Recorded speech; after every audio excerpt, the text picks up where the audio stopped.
इनको मैं जानता हूँ अभी, यानी मतलब अब जिसको यानी रिकॉल कर सकते हो इस वक्त, तकरीबन 4 हैं। एक तो जो उनके मकासिद और फिलॉसफा में शामिल है किताब में, इसका पहला बाब जो है मंतिक है, फिर मेरा ख्याल इलाहियात है और तबियात है वगैरह। तो बेसिकली फलसफियों के उलूम को बयान कर रहे हैं बगैर लेकिन कभी कभी उस पर तबसरा भी करते हैं, लेकिन असल उसका तबसरा तो तहाफत में आया है। लेकिन तहाफत में सिर्फ बुनियादी तौर पे इलाहियात को लेते हैं। अब ये याद नहीं है कि कुछ थोड़ा बहुत शायद तबियात को भी लिया हो। बहरहाल इलाहियात उनकी सारी तबियात पर ही मबनी है।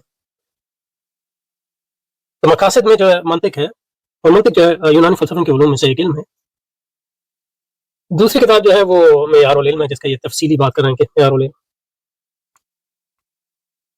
और तीसरी जो है वो महक नज़र है।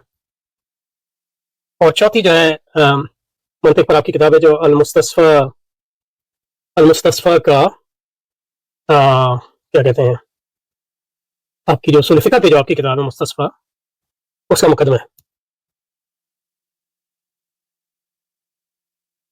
अच्छा, इसके बाद इसके अलावा भी शायद कोई किताबें हों, लेकिन मुझे अब याद नहीं आ रही। लेकिन इन 4 किताबों को मैं अच्छी तरह जानता हूँ। उसमें जो है ये जो मकासद वाली है, ये तो पढ़ी थी बहुत पहले, यानी तकरीबन यानी स्कूल के ज़माने में। तो हुआ ये कि मतलब जब हमने मुफ्ती रफ़ीक साहब से मंतिक पढ़ना शुरू की, तो मेरा सुग़रा, वो नाम भी भूल गए, सुग़रा वस्ता कुबरा जब पढ़ रहे थे, तो शाम में जाके लाइब्रेरी में वहाँ ये किताब थी मकासद फ़िलॉसफा, तो उसका मंतिक का बाब मैं पढ़ता था। जो सबक होता था उसके जो कंटेंट था उस ज़माने में पढ़ी थी।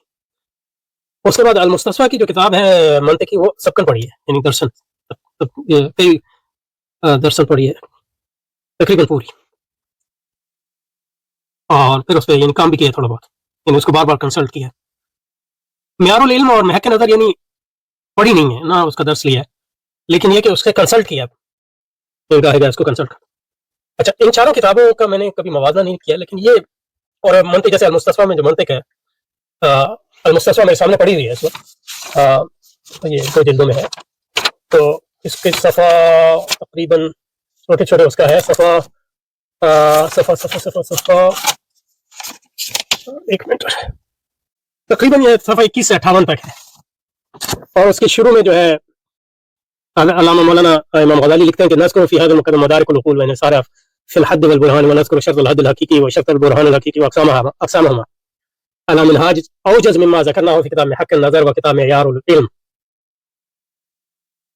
व लैसत हाज़िहिल मुक़द्दमा मिन जुमलति इल्मिल उसूल वला मिन मुक़द्दमातिहिल ख़ास्सा बिही बल हिय मुक़द्दमतुल उलूम कुल्लिहा व मन ला युहीतु बिहा फ़ला सिक़त लहु बिउलूमिही असलन। तो ये मतलब ये कि उलूम के लिए एक मुक़द्दमा है फरमाया।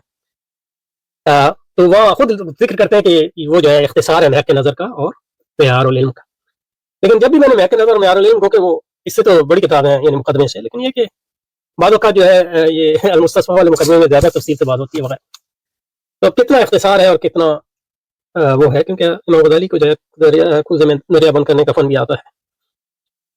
और अब ये नहीं पता ये क्योंकि बहुत पहले पढ़ी थी मकासद वाली मंतिक, तो उसका नहीं पता, वो भी इतनी बड़ी नहीं है। तो ये चारों में बुनियादी तौर पे एक ही किस्म की बातें। और दूसरी बात ये है तो इसलिए मतलब तफसीली, यानी जो मोबाइल जिनको डॉक्टर ज़ाहिर साहब ने कंसल्ट किया, उसमें मतलब बाज़ औक़ात यानी मुस्तस्फा की मंतिक में ज़्यादा तफसील है।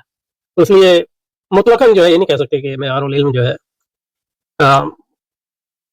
वो ज़्यादा तफसील है। बहरहाल मेरे पास ये चारों किताबें हैं, और अगर इसकी ज़रूरत पड़ी तो उसको कंसल्ट करेंगे इंशाअल्लाह। इसमें आखिरी बात ये है कि ये कोई इमाम गज़ाली का अपना इल्म नहीं है, ये तो मुख्तसर ये अपने अल्फाज में, क्योंकि ये बात है कि इमाम गज़ाली जो है, और बाद में अपने निकात भी उसमें डाल देते हैं, लेकिन ये उसमें अपनी तरफ से कोई बात नहीं की है। वो जो मंतिक है यूनानियों की, अरस्तू की मंतिक है, जितनी मुसलमान उसको पढ़ते हैं, उसका खुलासा बयान किया अपनी ज़ुबान में। तो ये वही मंतिक है जो हमारे मदरसों में पढ़ाई जाती है, पढ़ते हैं। मसलन ये कि हमने जो किताबें पढ़ी उसमें ये सारे मबाहिस हैं और यही तारीफ़ें हैं। ये कोई इमाम गज़ाली नहीं, ये तारीफ़ें घड़ी नहीं है। तो यह मतलब ये कि अल-अख़दरी का जो मंजूमा है वो हमने, क्योंकि पाकिस्तान में नहीं पढ़ाया जाता, तो यहाँ किसी एक आलिम से हमने पढ़ा, ज़्यादा दिन नहीं हुए बरकत के लिए नहीं, और उनकी यानी किताब की सनद के हुसूल के लिए। तो वो एक नज़्म है, तो उसमें भी ये सारे मबाहिस हैं। अख़दरी की जो मंतिक में, उसको कहते हैं सुल्लमुल उलूम, मेरा ख़्याल है, नहीं सुल्लमुल मुनव्वरा। तो कहने का मकसद ये है कि ये कोई इमाम गज़ाली یہ علوم میں سے نہیں ہے، یہ تو یونانیوں کا علم ہے جس کو مسلمان بھی پڑھتے ہیں، اور علم کے مقدمات میں سے ہے، یعنی وہ چیزیں جو مسلمان اور کافر دونوں کو اس کی ضرورت ہوتی ہے، یعنی ایک عمومی علم کے اصول اور علم کے اقسام کو سمجھنے کے لیے اور اس کی تفصیل کو سمجھنے کے لیے عمومی مقدمات ہیں۔ اس لیے حضور نے فرمایا کہ من لا یحیط بہ لا یسکہ فلا سکۃ لہ بعلومہ اصلا۔ اس کا یہ مطلب نہیں ہے کہ سابق کرام جنہوں نے منطق نہیں پڑھی تھی ان کے علوم ویسے کا نہیں، بلکہ کتابوں کے مترجم ہونے کے بعد، کیونکہ اس کی وجہ یہ کہ ان کتابوں میں وہ اصطلاحات استعمال ہوئے منطق، اصول کا مقدمہ اس لیے بنایا کہ اصول میں منطق کی اصطلاحات استعمال ہوتی وغیرہ وغیرہ۔ تو یہ جو تفصیلی انہوں نے لکھا ہے تو وہ تفصیلی بعض علوم میں ہوگی، لیکن یہ کہ کوئی یہ مطلقاً نہیں ہے، یعنی یہ اطلاقاً نہیں ہے، یہ بعض اوقات جو ہے مستشفی جو ہے اس میں زیادہ تفصیل ہے معیار، اور مجھے معیار العلم اور محک نظر ایک ہی جتنی لگتی ہیں، تو یہ اس پہ ڈیپینڈ کرے گا کہ اگر کوئی خاص چیز دیکھ رہے ہو تو وہ یہ ہو سکتا ہے کہ معیار العلم میں مباحث ایسی کی ہوں جو مستشفی میں ڈالے ہی نہیں ہیں وغیرہ، یا محک نظر میں کچھ مباحث ایسے ہوں جو معیار العلم میں نہیں ڈالے، تو یہ میں نے کہا ذکر کر دیں، یہ کوئی یہ نہیں مطلب یہ کہ یہ بحث کا موضوع نہیں تھا، لیکن کیونکہ انہوں نے ذکر کیا تو میں اس پہ بات کر دی۔ اچھا